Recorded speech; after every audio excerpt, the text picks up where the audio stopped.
Hi, I'm Bob Spinozzi. I'm here with the star of our show, Barbara McRae, for another edition of Littleton Common. Right.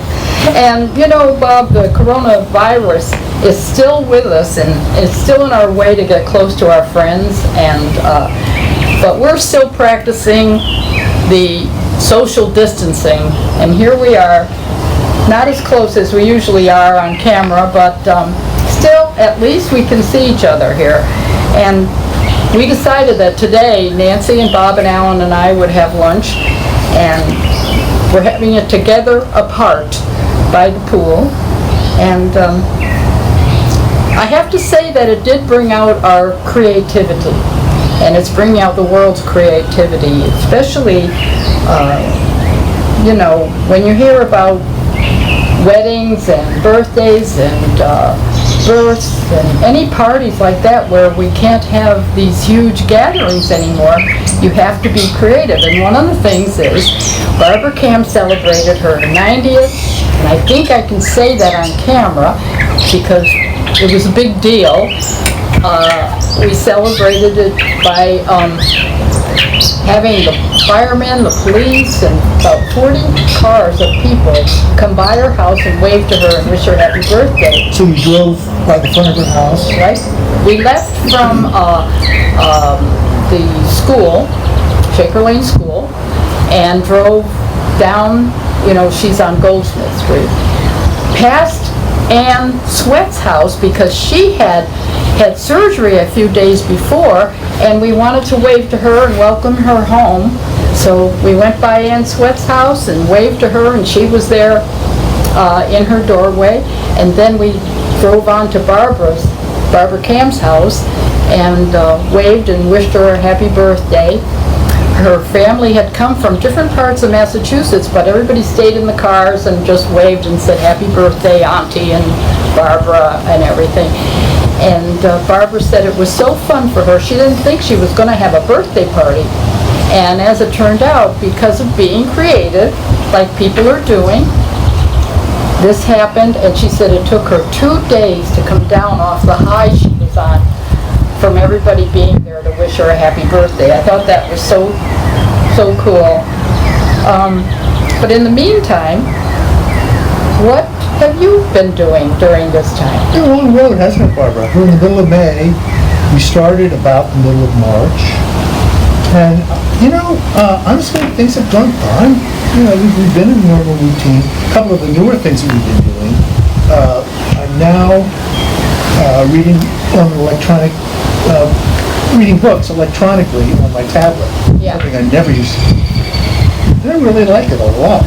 Yeah. And I've been doing a lot more reading. And we're both doing a lot more cooking. We're trying to be a little more creative. We'll play music. Sometimes it's Christmas music. Sometimes it's Rolling Stones. I don't know. I love it. But no, it's been fun.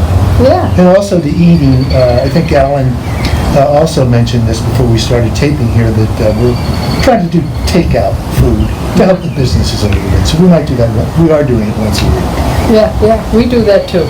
We find someplace in our favorite places too, and we've been, you know, and it's fun for me. I don't like to cook anyway, so I can, you know, go out for food all the time. I don't care. The other thing is the Kindle, like you were saying about the books. Alan always liked to have a book in his hand, but when we gave him a Kindle one year, he decided that was a good thing to use. And he, you know, reads all the time. He must read 5 books at a time. And when I went to the doctor the other day at Dana-Farber, I had a Kindle. He had to stay in the car, and he had his Kindle. I packed him a little snack lunch, and he stayed there because you can't go in with anyone anymore. You have to go in alone. And I had my Kindle. I sat and read while I was waiting for all my tests. And I thought it worked out very well. I like it too. I really do. But I know that you've also been taking little trips in your car just to drive. We do that sometimes just to get out of the house for a little while. And we've gone as far as, say, Arlington, Tewksbury. Obviously there's been a lot of repetition locally. Yeah. But no, it's been fun. And when we're out there, we're noticing the same thing that all of us are noticing, how little traffic there is. None. And, a lot of us are at home all the time, and there are also tons of people who are working from home. Right. I go by IBM on King Street every day, almost every day, and the parking lot is empty. Not a car there. Yeah. And when I look at it, I was thinking the other day that about 2009, Mark and I did a show from there. We did a show on IBM. It's actually the largest software facility in all of North America. So it was a pretty big deal back then. But we were given a tour inside, and they were describing the new open floor concept. They're taking down walls, no more cubicles. And ironically, look, we're back to where we had been before that. Going to have to start putting up barriers now when we get back to work. I don't know what we're going to do in the studio, but I talked to Diane Corey yesterday, and she was telling me that the whole town offices has a whole bunch of plexiglass on order. There's going to be a big plexiglass protection on the front counter of her office, and it's all changed, Barbara. Yeah. Well, I don't know. It's like really, hopefully something that isn't going to last forever, though, because distancing is kind of strange for humans. We still like to get that contact and touch and hug and hey, I'm Italian. You gotta hug somebody, and you. So. No, this is, hopefully it's not going to go on for a really long time, but, we've lost a lot of the social contact that we used to have, and it's also going to be lost at work now, too, because people won't be able to collaborate. Right. Well, I have to tell you that I've been doing projects. I've been finding projects that I needed to do for years and years. I've actually enjoyed taking this time off to get a lot of them done, and of course every day I find another one too. But one thing I've done, I haven't told my family yet, but I used to paint portraits, and I haven't done that probably in, I don't know, maybe 40 years or so. And I took out my easel and my paints and my brushes and a canvas, and I'm starting on doing something, but I'm not going to say what it is because I don't want them to know.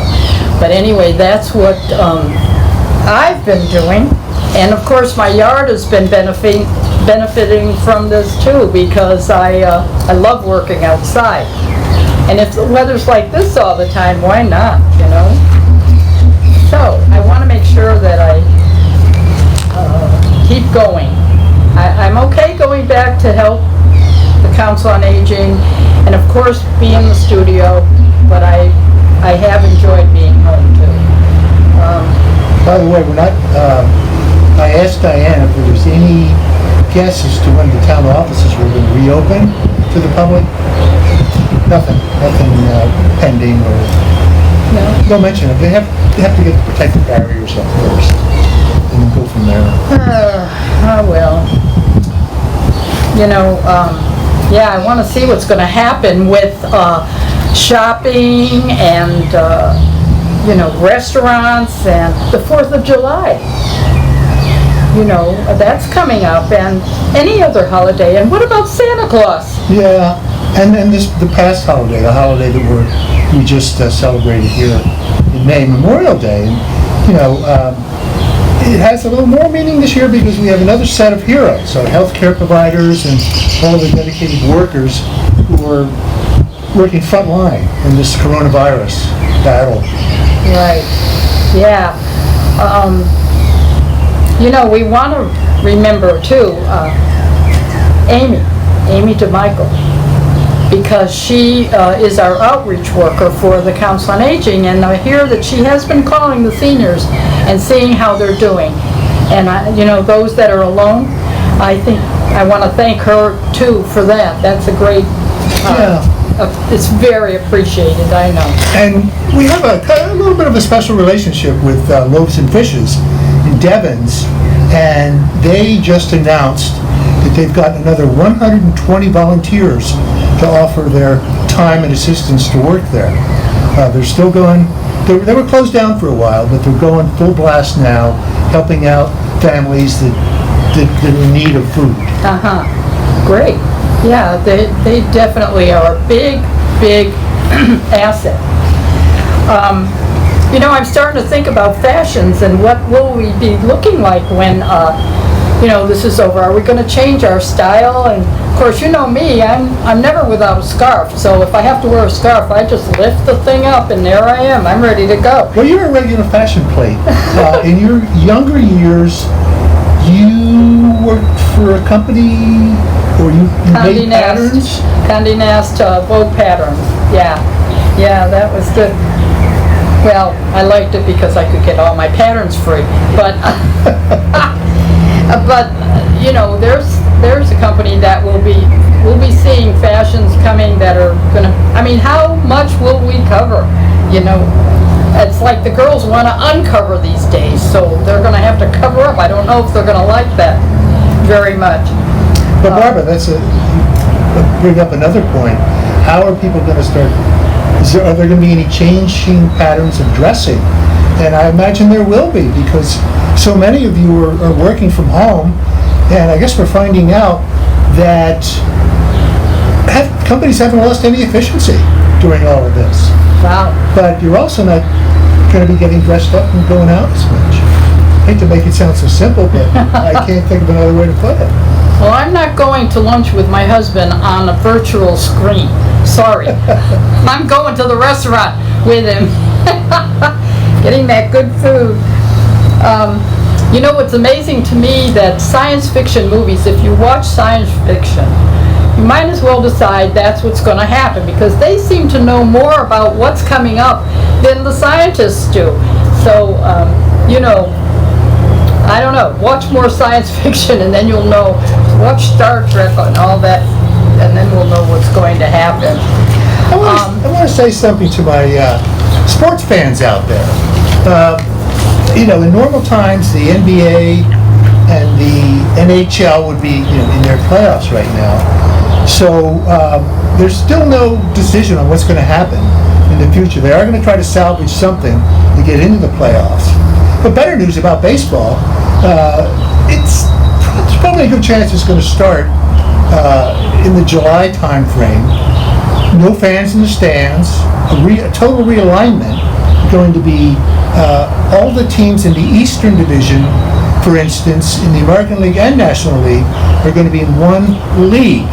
So in addition to seeing all the Red Sox opponents that you usually see, you're also going to see the Nationals, the Braves, the Mets, the Marlins, and my hometown Phillies. So that's going to be kind of exciting for me. And also, I did speak to Diane and asked her about the high school sports. Of course, they're called off. They're still planning this fall to resume, hopefully, and that's where we stand right now. Again, this is contact. This is what people look for. So it's too bad. I mean, let's get over this and let's move on. Because, Bob and I are anxious to get behind our news desk again so that we can, be closer than 6 to 10 feet apart, right? Got it. And so, but meantime, we want to tell you to stay safe, wear your face mask, and we hope to be back soon, because this too shall pass. I hope. Got it. I hope. But I guess I can't say hug a senior now. I'm going to have to say just wave. Wave to anybody and wave to a senior. Thank you for watching.